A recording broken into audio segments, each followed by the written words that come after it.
Hi, this is Sandra, Hi, this is Peter. and we're medievalist.net, and today we're coming to you to talk about Game of Thrones Episode 8. The pointy end. Great.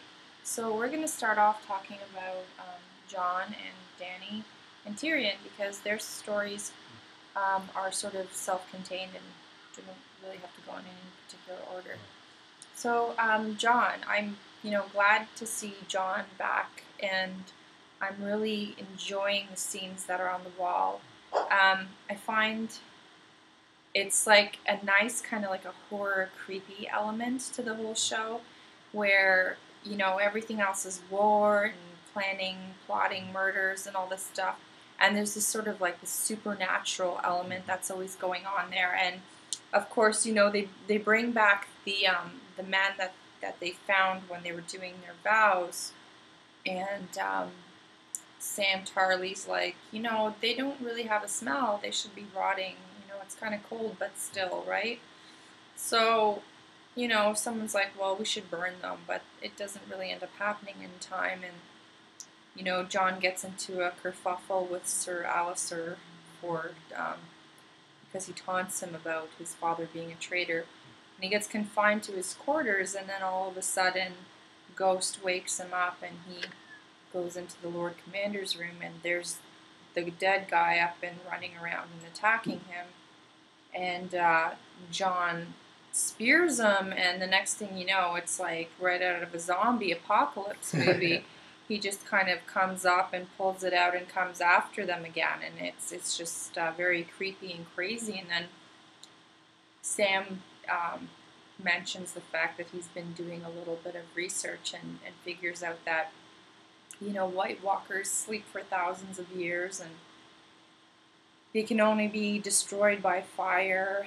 And basically, he's like, I hope the wall's high enough, which it leaves it on a very kind of creepy tone, and I like that. And all the colors that they use and everything up on the wall is just amazing. It's all like dreary or white and black and very desolate, and it'd be like perfect for like a horror type thing. So I really enjoyed Jon's scenes, and I wanted to comment on the fact that Jon and Sam, and maybe it's because of Jon's hairdo, I don't know, kind of remind me a bit of Frodo and Sam from Lord of the Rings, but that's just my craziness aside.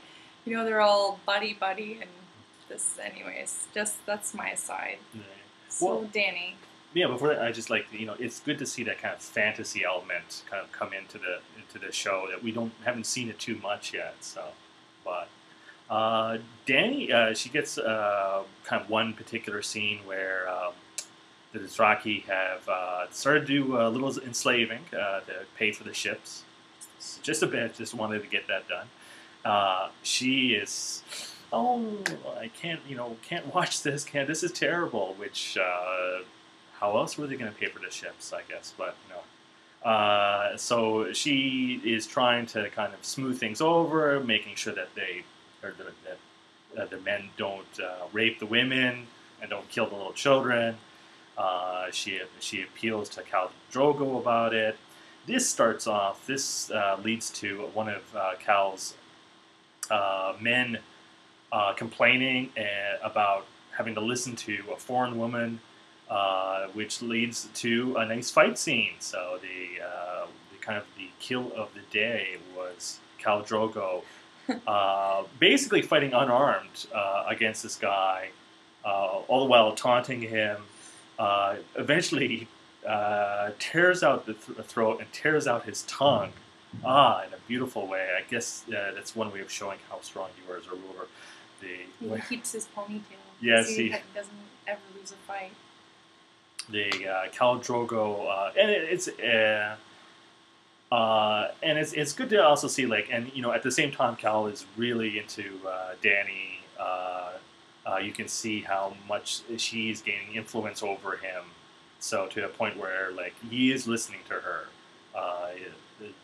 and he and it's a good so far. It was been really good. I really enjoyed that kind of nice kind of scene, very barbarian type, fighting, very Klingon, as we were talking about earlier. Yeah, very Klingon. And I just wanted to add, I really liked the line where Khal Drogo's like, that is my son, the stallion who mounts the world, speaking through her belly, or something crazy like this. It was a very like Worf moment. Yes, yeah. It certainly shows like the differences and stuff like that. Of them from the civilized people. So it was great. And then Tyrion. You wanted to chat about Tyrion. Yeah. Tyrion gets some great lines in this. I like to live, and he does. And he's basically on his way home with Bronn. And he gets stopped by some hill people led by, who is named the person? Shagga. Shagga. Son of Dolph. Son of Dolph. As we must know. They...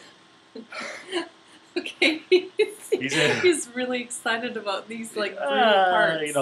These hill people who are probably just suckers, but they are come out, almost decide they're going to kill Tyrion. Tyrion, after a few words, bribes them. He's clever that way. Yeah, he's clever. Like, he can talk his way out of anything. And helps them. Gets back to his father's camp, Tywin, and where he learns from. He gets there. You can see the father-son relationship isn't one of the warmest. No, but by far. But Tyrion. But Tywin is, before really anything can kind of conspire, the winds of war have ascended on the camp, and it looks like these hill people are going to be part of Tywin's army. Tyrion is not out of the woods yet, I guess, because he owes a debt to these to Shagga. He owes him something, so probably they. And speaking of war, now we're going to get into Robb. So on the other side of that encampment, we've got Robb amassing an army to move south, and I really liked Robb's character in this episode because he kind of, grows a pair and becomes a man.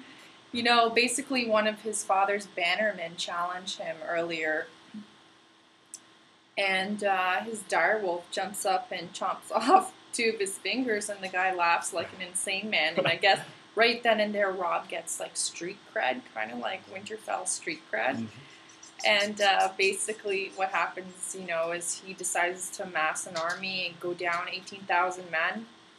And, he meets Kat, and she really doesn't want him to fight, but she knows he has no choice, because if he swears fealty to Joff, apparently Tywin will murder all of the Stark children, because he did that with the Targaryens, and he murdered them in their beds when Robert took the throne. So, swearing fealty isn't, what's the word I'm looking for? All that important?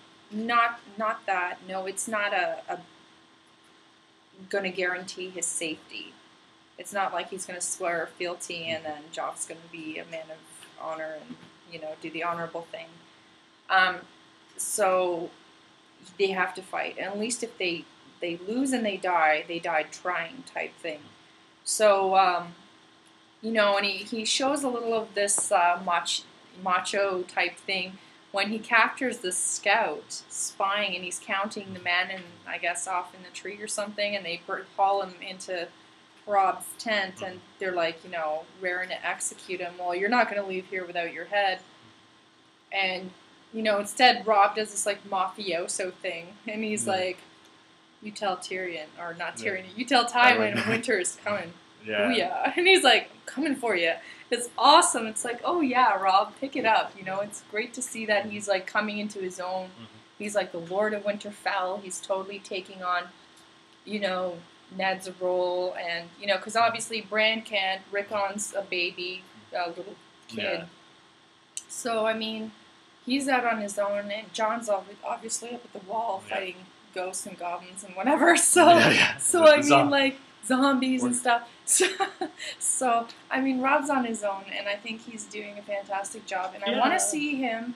His name is Richard Madden, the actor who plays. I want to see more of like like that I like the character. I want some more character development there. I'm enjoying it quite a bit. It's always a challenge, I guess, when you either bring out like a young person, like a young actor, to kind of play these important roles and see how they kind of do it. He's from Scotland, I believe, and he's done some stage work. So, but he's new to television. So, I mean, it'd be really nice to see him just be able to do a little more. Like I enjoyed that character, and he's very likable, like John, you know. Yeah.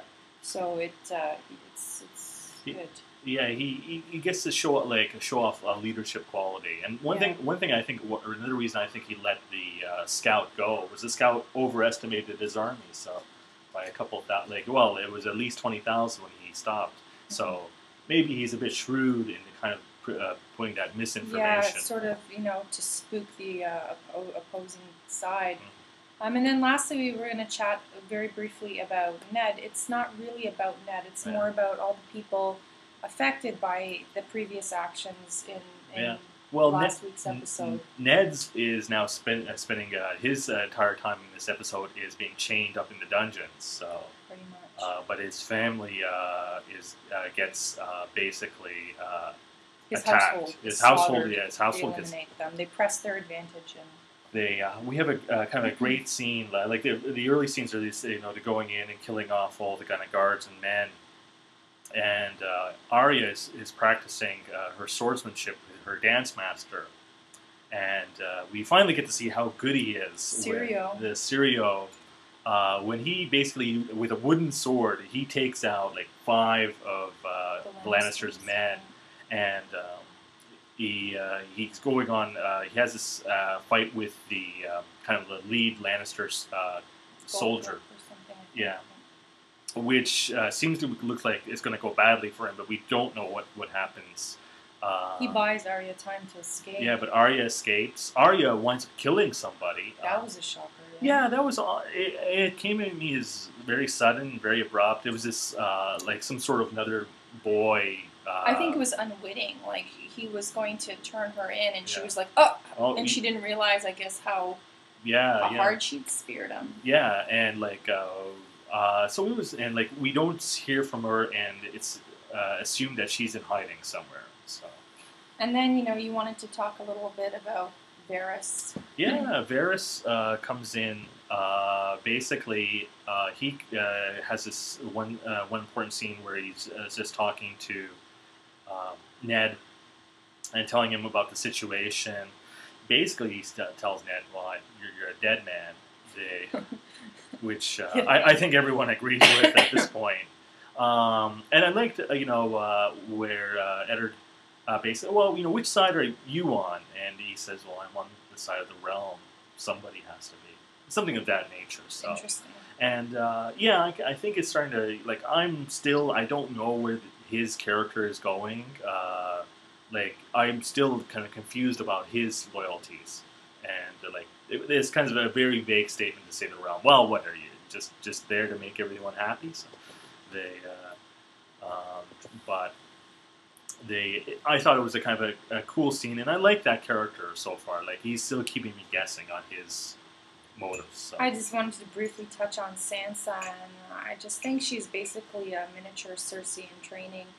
I mean, half the time, yes, she loves Ned, and she does plead for his life, and in exchange, writes a letter to Robb saying, swear fealty, so that her father isn't punished.